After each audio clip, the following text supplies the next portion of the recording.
के रूप में कार्यभार संभालेंगे या वह कंपनी से सभी को लेने जा रहे हैं और अपनी कंपनी बनाएंगे। मैं ब्लैकमेल के साथ अच्छा नहीं करता। मैंने कहा, तुम्हें वह करना चाहिए, तो उसने किया। मस्क ने रहने के लिए हो और कुछ अन्य प्रमुख इंजीनियरों से बात करने की कोशिश की, लेकिन उन्होंने फ्रिकर का साथ दिया और चले गए। मस्क एक कंपनी के खूल और मुट्ठी भर वफादार कर्मचारियों के साथ समाप्त हो गया। X.com के शुरुआती कर्मचारी जूली एंकेनब्रांड ने कहा, आखिरकार वह सब कम हो गया। मुझे याद है कि मैं एलोन के साथ उनके कार्यालय में बैठा था। X.com जैसी किसी चीज को होने से रोकने के लिए 1 लाख कानून थे, लेकिन एलोन ने परवाह नहीं की। उसने बस मेरी तरफ देखा और कहा, मुझे लगता है कि हमें कुछ और लोगों को काम पर रखना चाहिए। मस्क X.com के लिए धन जुटाने की कोशिश कर रहे थे और उन्हें उद्यम पूंजीपतियों के पास जाने के लिए मजबूर किया गया था और स्वीकार किया गया था कि कंपनी के रास्ते में बहुत कुछ नहीं बचा था। माइक मोरित्ज के एक प्रसिद्ध निवेशक सिकोया कैपिटल ने फिर भी कंपनी का समर्थन किया, मस्क और कुछ और पर दाम लगाया।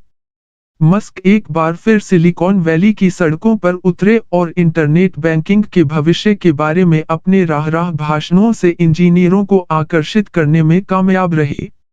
एक युवा कंप्यूटर वैज्ञानिक स्कॉट एंडरसन ने पलायन के कुछ ही दिनों बाद 1 अगस्त 1999 को शुरू किया और सही दृष्टि में खरीदा। आप पीछे मुड़कर देखते हैं और यह कुल पागलपन था, एंडरसन ने कहा। हमारे पास एक वेबसाइट के हॉलीवुड मूवी सेट के बराबर था। यह मुश्किल से कुलपतियों से आगे निकल पाया। सप्ताह दर सप्ताह अधिक इंजीनियर आए और दृष्टि अधिक वास्तविक हो गई। कंपनी ने बैंकिंग लाइसेंस और म्यूचुअल फंड लाइसेंस हासिल किया और बार्कलेज के साथ साझेदारी की। नवंबर तक X.com की छोटी सॉफ्टवेयर टीम ने दुनिया के पहले ऑनलाइन बैंकों में से एक को FDIC बीमा के साथ बैंक खातों का समर्थन करने के लिए और निवेशकों के चयन के लिए 3 म्यूचुअल फंडों में से एक बनाया था। मस्क ने इंजीनियरों को अपना परीक्षण करने के लिए अपने स्वयं के पैसे का $100,000 दिया। 1999 में थैंक्सगिविंग से पहले की रात को X.com जनता के लिए लाइव हो गया। मैं 2 बजे तक वहां था, एंडरसन ने कहा। फिर मैं थैंक्सगिविंग डिनर पकाने के लिए घर गया।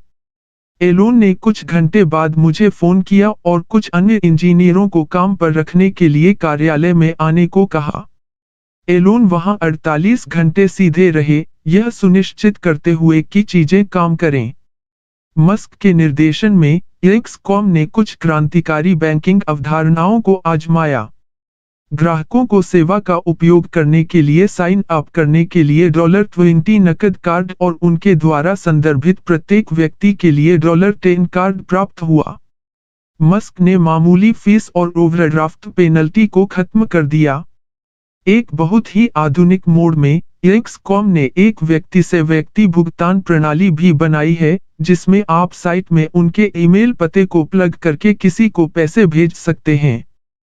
पूरा विचार धीमी गति से चलने वाले बैंकों से दूर जाने के लिए था। उनके मेनफ्रेम को भुगतान संसाधित करने में दिन लगते थे और एक प्रकार का चुस्त बैंक खाता बनाने के लिए जहां आप माउस या ईमेल पर कुछ क्लिक के साथ पैसा स्थानांतरित कर सकते थे।